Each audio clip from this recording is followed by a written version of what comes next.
Yan, mga idol. So, magano tayo mga idol ng mangga. Indian mango mga idol. Indian mango.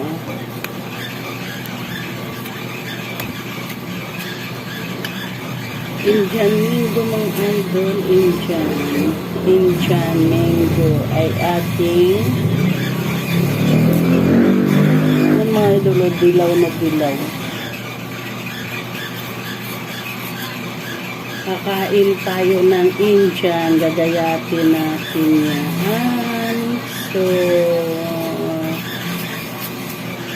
merienda ko ngayon mga idol, Indian mango. Pangpatanggal ng taba. Pangpatanggal ng taba. Indian mango. Pangpatanggal ng taba sa katawan. Ngayong araw mga idol, di ako nagkain ng kanin. Pansit lang at saka tinapay. Tapos ito, Indian mango. Yan ang aking pagkain. Pero may kanin kami mga idol. Kaso lang, sadyang hindi lang talaga ako kumain ng kanin kasi busog na ako sa pansit. Tapos mag-Indian lang ako. Mag-Indian mango lang ako. Tapos with tubig. Diba? With tubig. Yan o, ang didilaw mga idol, diba? Ang didilaw ng ating Indian.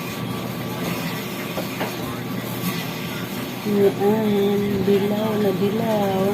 Kain tayo mga idol ng Indian mango. Kaso lang, ano ko pa. Nagayat ko pa. Nagayat ko pa. Yan, ang aking Indian mango na binili nung nakaraang araw pa ito mga idol. Binili ko bagong bagong dugos doon o papuntang Kiko. Pagka magdugos yan sila mga idol, sinasabihan ako, pupunta ako kung gusto ko magbili. Kaya chinachat nila ako, kaya yun, nagpunta ako mga idol. Yan, nakabili pa ako mga idol. Mas masarap kasi yung ganyan mga idol, yung bagong dugos.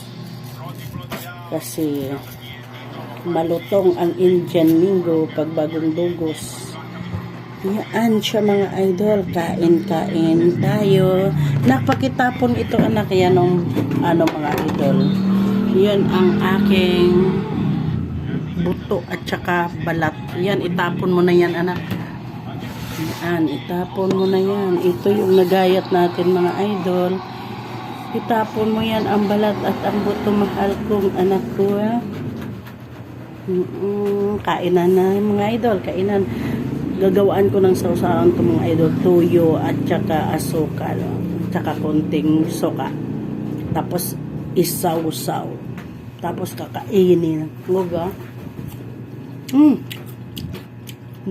sarap.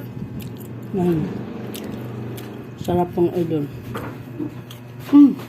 Sarap. Gusto mo pa? Bye bye mga idol.